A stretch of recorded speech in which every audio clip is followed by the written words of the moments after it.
ٹیپو سلطان کے تعلق سے کئی مورخین، کئی اتہاسکاروں نے بہت کچھ لکھا ہے ان کی پرسنالٹی کو لے کر، ان کے ویکتتو کو لے کر، ان کی شخصیت کو لے کر۔ اس میں ہر مزاج کے لوگ ہیں، انہوں نے جس اینگل سے اس کو دیکھا ہے، لیکن وہ کیسے دکھائی دیتے تھے، وہ کیسے دکھتے تھے، اس بارے میں مشہور مورخ اتہاسکار کرنل مارکس ویلس لکھتے ہیں کہ ٹیپو سلطان اپنے والد کے مقابلے میں ان کا قد کم تھا، آنکھیں بڑی بڑی تھیں، ان کا لباس بہت ہی ہلکا ہوتا تھا، کم وزنی ہوتا تھا، وہ بھاری بھرکم لباس نہیں پہنتے تھے اور اپنے ساتھیوں کو بھی یہ مشورہ دیتے تھے کہ وہ سادہ لباس پہنیں۔ ان کے مزاج کا اس سے بھی پتہ چلتا ہے، گھوڑ سواری بے انتہا پسند تھی، وہ اس کو فن مانتے تھے، کلا مانتے تھے، اور خاص بات ٹیپو سلطان پالکی میں سفر کرنا ان کو بہت ناپسند تھا۔ وہ پالکی میں کبھی سفر نہیں کرتے تھے، وہ گھوڑا سواری ہمیشہ کرتے تھے۔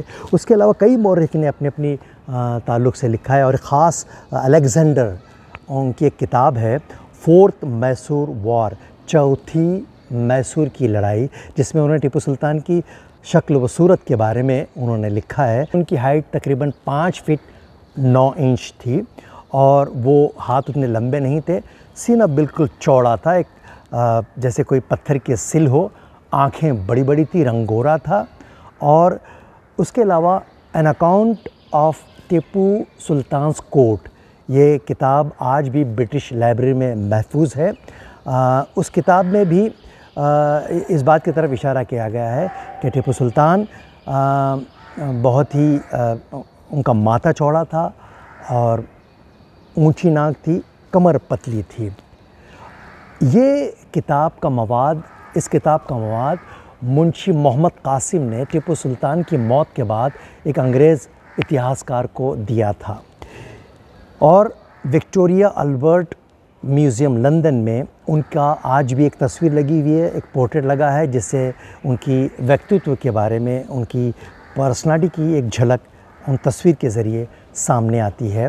حیدر علی کے انتقال کے بعد ٹیپو سلطان کے پاس وراثت میں ایک بہت بڑی فوج تھی، اور اس کے علاوہ ان کے پاس جنگی تجربہ بھی تھا، اور ان کی سلطنت کافی، ان کی سرحدیں بہت دور دور تک تھیں۔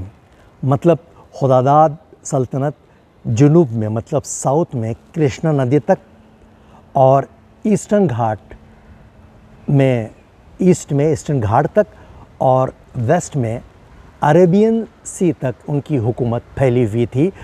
اور 1782 سے 1799 تک انہوں نے ایک مثالی حکمرانی کی، سلطنت کو برقرار رکھا۔ بہادر ہونے کے ساتھ ساتھ، یہ لوگ بہت کم جانتے ہیں، بہت سارے لوگ، ٹیپو سلطان ایک جنگی مجاہد اور بہترین حکمراں ہونے کے ساتھ ساتھ ایک سپاہی کی ان میں صفت تھی، اور خاص بات ادبی ذوق تھا، ایک عالم بھی تھے، اسلامی نالج رکھتے تھے۔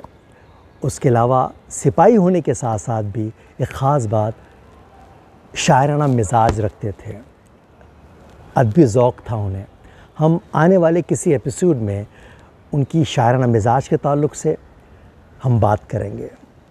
تب تک کے لیے اجازت دیں، اور ہاں، اس کو سبسکرائب کریں، لائک کریں، شیئر کریں، اور اپنے دوستوں تک اس بات کو پہنچائیں۔ ہم سچ آپ تک پہنچانے کی کوشش کریں گے۔ پھر ملتے ہیں۔